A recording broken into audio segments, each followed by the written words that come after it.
Mm.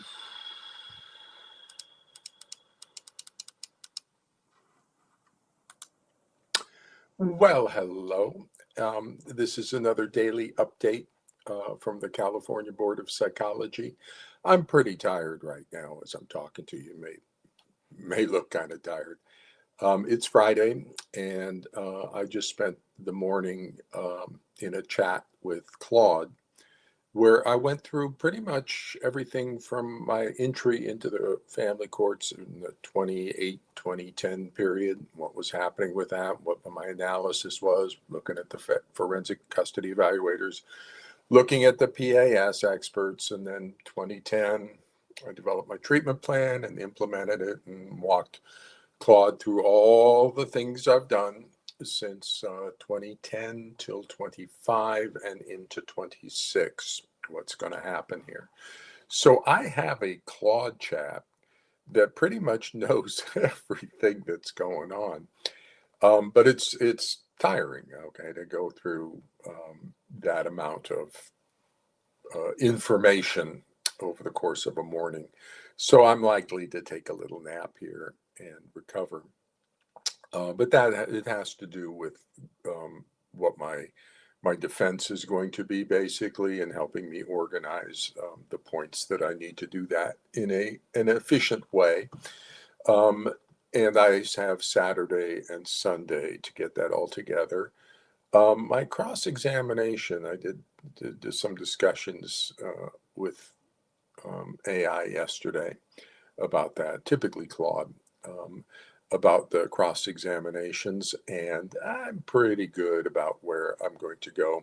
I still need to go through their evidence per se and work out more specifically, but I think I'm pretty up to speed on the cross examination. My cross examination of Lorandos and Burnett are likely to be very interesting, each in its own way. With the Burnett cross examination of particularly interest, since I've had several email exchanges with him that will be introduced into evidence. I'll be interested to see what he says, as well as I get to look at both of their vitas for competence and have them describe where they possess the competence. Or are they experts who are not by self proclamation and aren't even competent with the pathology? We'll find out. I get to ask some questions. Now, today, though, what I want to talk about is the estimate of how many children have been psychologically abused in the family courts over the 40-year period, but also more specifically from the period of 2013 to 2025, because 2013 is when the DSM-5 was released, and that's when these emails from Dr. Burnett indicate that he knows what the DSM-5 diagnosis is, and he knows that parental alienation isn't in it, but he just turns every rejection into acceptance. He says, well, it's not in there, by words, but it's in there in spirit. No, they rejected it entirely. It's not in there in spirit.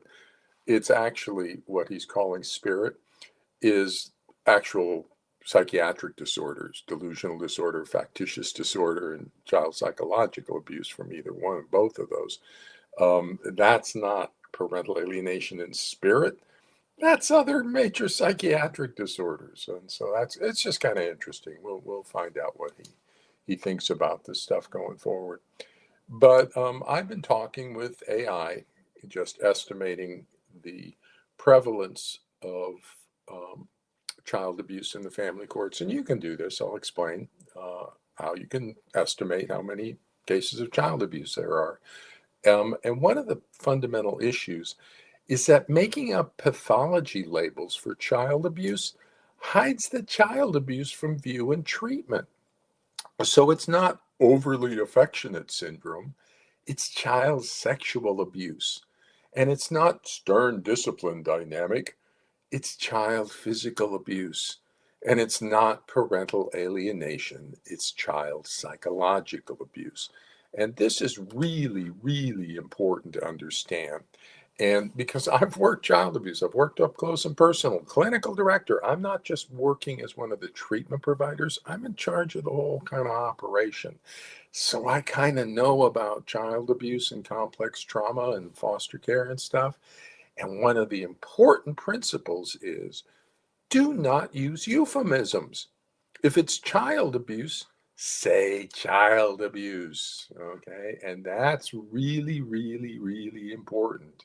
So when it's child abuse, say child abuse so that everyone's clear on what we're talking about, okay? It's not parental alienation, it's child psychological abuse. It's not overly affectionate syndrome, it's child sexual abuse. And we need to be clear on that and to use the terminology.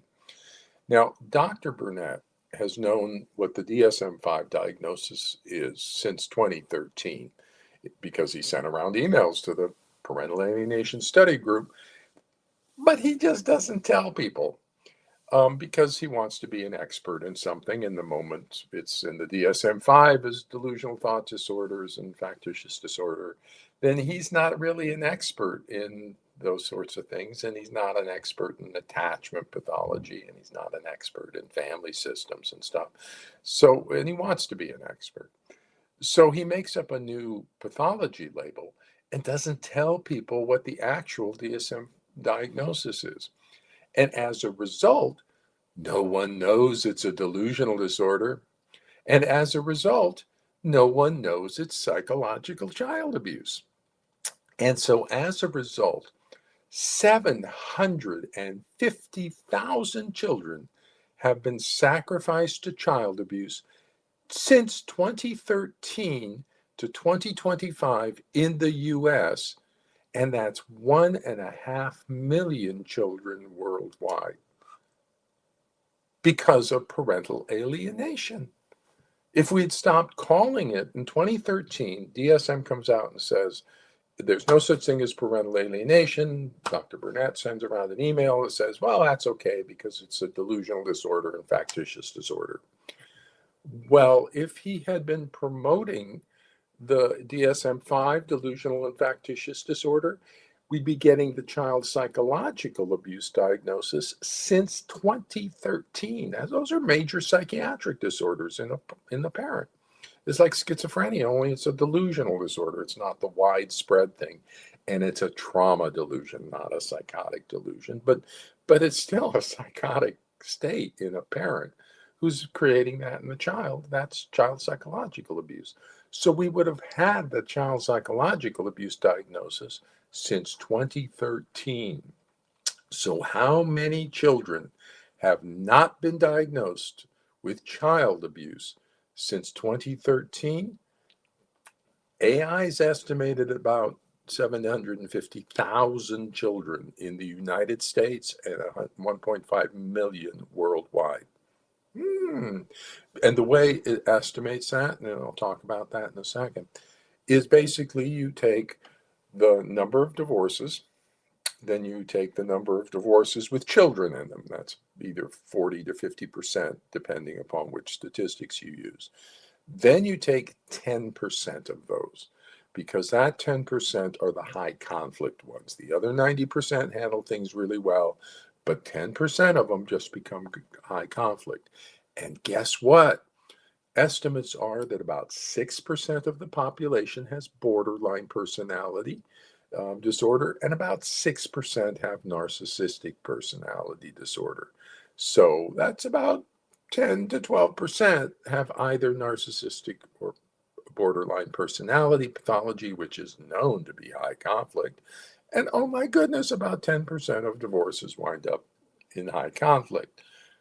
I wonder if there's a connection. So now here's the ethical concern that's going on. It has to do with standard 5.04 media presentations. When psychologists provide public advice and comment via print, internet, or other electronic transmission, they take precautions to ensure that the statements One, are based on their professional knowledge, training, or experience in accord with appropriate psychological literature. So let me talk about that. So that would be based in appropriate competence in attachment, in child abuse and complex trauma, in personality disorders, um, and in the family systems pathology, in the established knowledge consistent with 2.04, and two, are otherwise consistent with this ethics code, that would be 2.04, and do not indicate that a professional relationship has been established with the recipient. Now, notice this 5.04 cites specifically to 2.04, see standard 2.04 bases for scientific and professional judgments. Now, why do you think standard 5.04 on media presentations would cite specifically to 2.04? What would be the harm if psychologists start doing media presentations that are not based on the established scientific and professional knowledge of the discipline, like attachment, like the DSM-5, like personality disorders, like family systems? What would be the harm if they just started making stuff up that wasn't based in real knowledge and then started spreading it over the internet? I'll let you kind of figure out why standard 5.04 would cite to 2.04. Now, the basis for scientific professional knowledge, what it cites to here, this is what it says. Psychologists' work is based upon established scientific and professional knowledge of the discipline. And just right off the top, the DSM-5 is the established scientific and professional knowledge of the discipline. Okay, there's no argument with that. The DSM-5 is scientifically established information. That's American Psychiatric Association. So is the attachment literature. So is family systems. So is child abuse and complex trauma. But the DSM-5 is just clear. So use that. Please, everybody, use the DSM-5 as a basis for your diagnostic statements. Now, here's what I've done.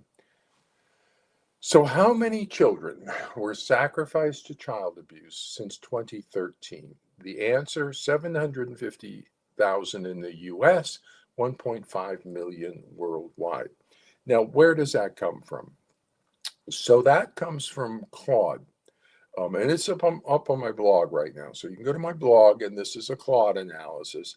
The Claude's misdiagnosis of child abuse, 2013 to 2025, with that was Dr. Burnett's email there. And it's a prompt response log. So basically, I'm just asking Claude to provide the estimates and then asking Claude to provide the analysis. And you can take this, you can upload it to your own AI and talk about it, or you can get your own AI to do the same thing. And the 2013 email is up on my website, so you can grab that and give it to your AI and say, what does this mean that Dr. Burnett knows it's not in the DSM-5 and that other diagnoses are? Then the other one that's up there is with ChatGPT-5. So how many children do we have who are being abused every year in the family courts? And so that's a ChatGPT 5 it's 5.2 actually, misdiagnosis of child abuse since 2013. So again, it's the prompt response log with the ChatGPT 5.2, and you can go and look at it, upload it, talk about your own AI. It's really easy. Okay, we got AI. How many divorces are there? Take, how many divorces with children? How many are 10% of that are high conflict? And then if you estimate 2 children per family, so what you'll get is about 250,000 to 300,000 since that period, 2013 to 2025. Now, if you add 2 children, that's going to be 600 to 750,000.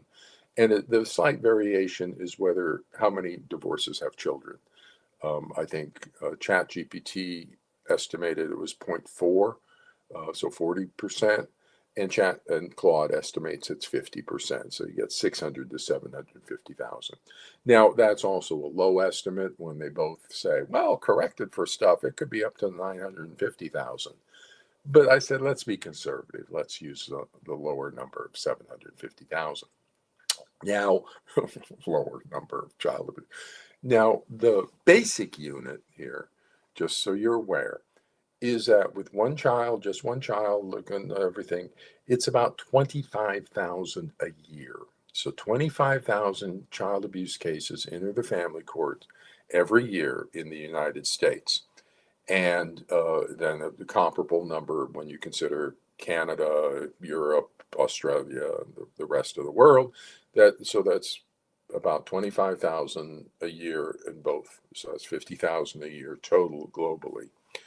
And then you can add a second child as typically add typical families. So that's two children. Now it's up to 25 to 50,000, 100,000 globally. And then if you add the parents as a third traumatized person, you're going to get add another 25,000 to that. So it'll be with two children, it's going to be 50,000. With add the parent, it's going to be 75,000 children children and parents per year are being exposed to the abuse, child abuse and spousal abuse.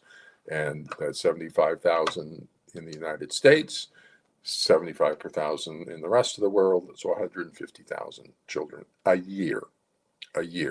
So now if you want to go back 40 years to 1985, when parental alienation was first proposed, by the way, that was during the period of the DSM-3.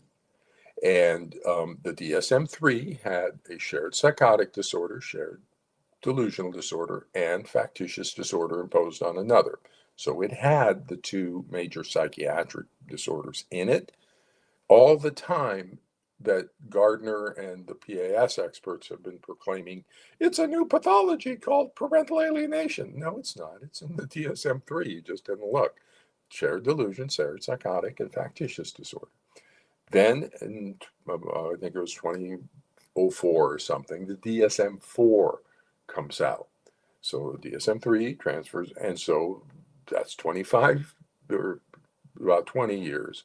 In 1985, 95, 2005, somewhere around that, that they've been tossing around this parental alienation idea. Was it included in the DSM-4? Nope. It's never been included. So they just moved on, but the shared psychotic disorder is still there. Shared delusional disorder and the factitious disorder is still there. So there's still major psychiatric disorders in the parent. It's just not getting diagnosed.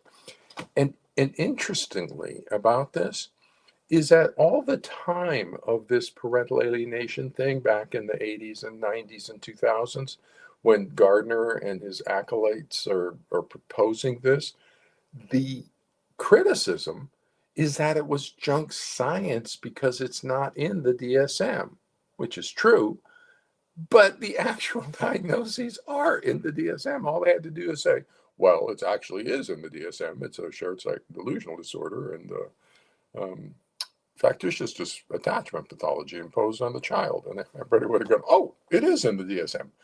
But they're all fighting like it's not in the DSM. It is. Just look, it is. And then we have DSM-4 all the way up until 2013 when the DSM-5 comes out. When the DSM-5 comes out, Dr. Burnett and his old collective had a full opportunity. I was part of their PASG group starting about 2011. So I watched them in 2012 and they're advocating and they had a full opportunity to give the American Psychiatric Association everything and all their arguments and all their evidence about parental alienation. Okay. And at first they were hoping maybe it would be a diagnosis. The APA said, not a chance. And they said, okay. Well, maybe they'll mention it somewhere. And that was the hope. Not that it's actually a diagnostic thing, just that it would get mentioned somewhere. And I'm watching this. And you can see it in the emails. I'm watching this. And then the DSM-5 comes back, zero mention.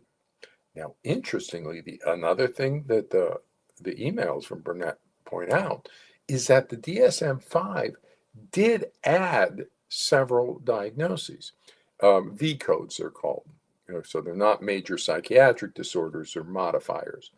One was child affected by parental distress. Well, that's like spot on the V code for the family courts. We have a child affected by the parental stuff.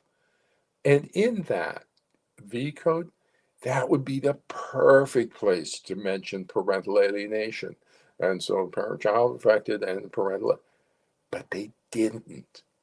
The American Psychiatric Association pointedly did not mention parental alienation in a V code that they created that would provide this special context. I think that's a pretty clear message from them.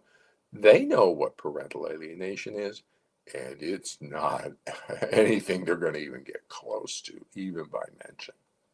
And they also added another V code of child psychological abuse. So whereas in the 4 and 3, creating a psychotic disorder in the child is child psychological abuse. Creating a factitious disorder in the child, Munchausen by proxy, is child psychological abuse. And that's kind of recognized, and everybody kind of knew that. But there wasn't a specific category in either one of those. We had physical, sexual, and neglect abuse, and they were kind of spread around. In 2013, the American Psychiatric Association pulled all those child abuse diagnoses into a category, child maltreatment. And it's in the back. They're called V codes. They're modifying codes. They're not being abused by as a child is not a psychiatric disorder like schizophrenia or ADHD. That's something that affects all the other stuff. And so that's what V codes are. So you lose a job, there's a V code for that. If you have medical problems, there's a V code for medical problems. And so they're modifying. So in 2013, they added the V code V995.51, child psychological abuse. But they took out the shared psychotic disorder. So if we had been fighting to keep the shared psychotic disorder and adjust it to the family courts, we could have that as a major psychiatric disorder specifically for the family courts. But we didn't spend time doing that, okay? Because I arrived in 2010, right before that, and the whole operation of the PAS experts was geared toward advocating for parental alienation rather than advocating for keeping the shared delusional disorder diagnosis. What they did with it is they took it out as a separate diagnosis and put in shared as a qualifier over in delusional disorder.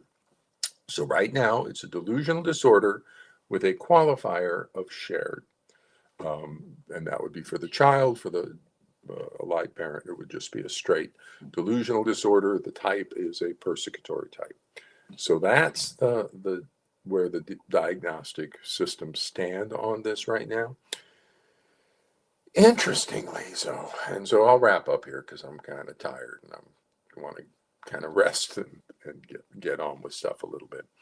But interestingly, so we have 25,000 children a year, 50,000 if you consider two per year, who are abused and in the family courts.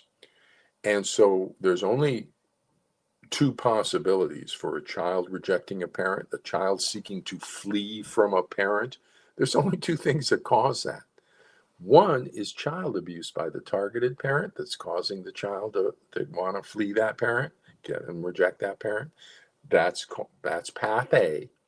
The other is path B, and that's if it's a false. It's not caused by the targeted parent. It's a false or a factitious attachment pathology imposed on the child, FDIA 300.19. And the parent's doing that by creating this shared persecutory delusion. a fixed and false belief that the child is being malevolently treated in some way. So we got the shared delusional disorder and the factitious disorder imposed on another, both of which are child abuse. So just based on the child's symptoms, I know we got child abuse by one parent or the other, which means every single case with that symptom should be getting a diagnosis of child abuse because that's the only thing that causes that symptom. So how many cases do we have like that? 25,000 a year. So we should be getting roughly 25,000 child abuse diagnoses out of the family court per year. How many are we getting? None. And that's where Claude just goes, whoa. When we're expecting 25,000 a year, 750,000 from 2013 to 2025, we would anticipate 750,000 child abuse diagnoses in the United States, and we're getting basically none. That's not like just underreporting. That's not because a coincidence. There's only one thing: we're misdiagnosing child abuse, and yes, we are. Now the problem is for the establishment. The moment they recognize that now, the moment they go, oh my gosh, this is a shared delusion. Oh my gosh, this is a false. Oh, this is child psychological abuse. We need to diagnose it. Then that means they haven't diagnosed it for the past 40 years. So they're kind of stuck. Do they start diagnosing the child abuse now and admit that they haven't diagnosed it for 40 years?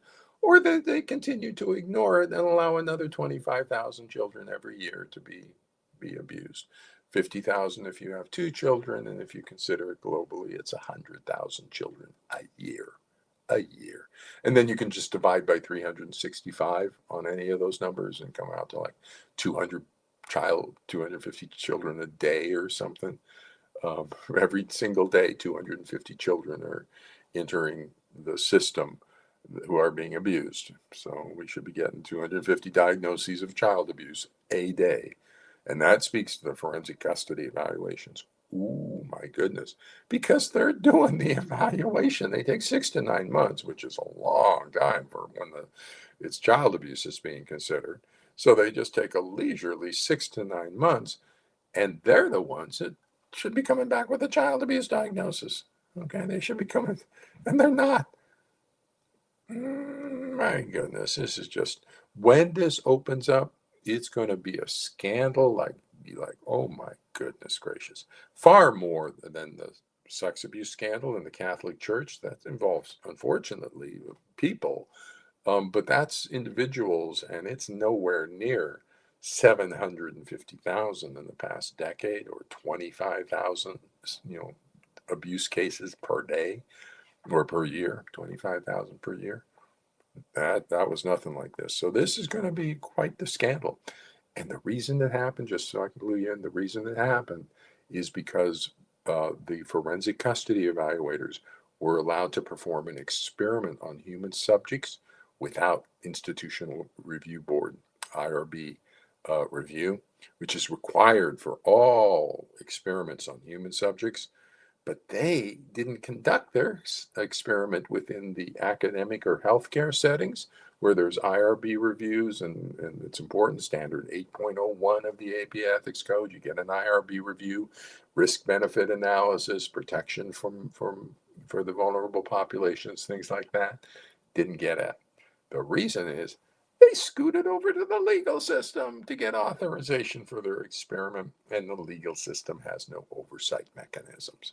So they did a little shell game on what they're doing and said, oh, we're not in treatment, we're not in academia, we're in the legal system, so now we can experiment on these children and parents. Well, guess what? Their experiment failed miserably. It's awful. New York Blue Ribbon Commission on Forensic Custody Evaluations, the only review ever conducted on them, found them to be dangerous, harmful to children, quote unquote, lacking scientific and professional or scientific and legal value, and that they produced defective reports with potentially disastrous consequences for parents and children. And they're not talking about the pathology. They're talking about the activity of the psychologist. The behavior of the psychologist is dangerous. The behavior of the psychologist is harmful to children and is producing potentially disastrous consequences. The psychologists, what they're doing, that should never happen. Psychologists are supposed to fix things, not be dangerous and harmful. So who's responsible for overseeing that these psychologists aren't doing dangerous and harmful things to the people? Licensing boards. Okay. You enforce 2.04, you enforce 8.01, you enforce 2.04. And yeah, so boundaries of competence, applied knowledge, and IRB review protect the people. Easy peasy. You get rid of the pseudoscience stuff and you get them to apply the DSM-5 and attachment and other things. But they didn't. Why not? It's called institutional regulatory capture. That's Stigler. And the situation here is called uh, institutional betrayal trauma. That's for all the now adult children and parents. Institutional betrayal trauma. That's Freud, Freyd. And the treatment for institutional betrayal trauma is called institutional courage. Okay, so they have to sort of step up like the Catholic Church. The Catholic Church has to acknowledge that this stuff happened and deal with the consequences. That's the treatment for the institutional betrayal trauma and institutional capture. Anyway, I'm going to head back out and get some rest here, maybe get something to eat, and then I'll start back in on preparing, and we'll see what happens next week. So with that, I'm going to run out of here. Good luck, everybody. Take care, and we will talk with you later.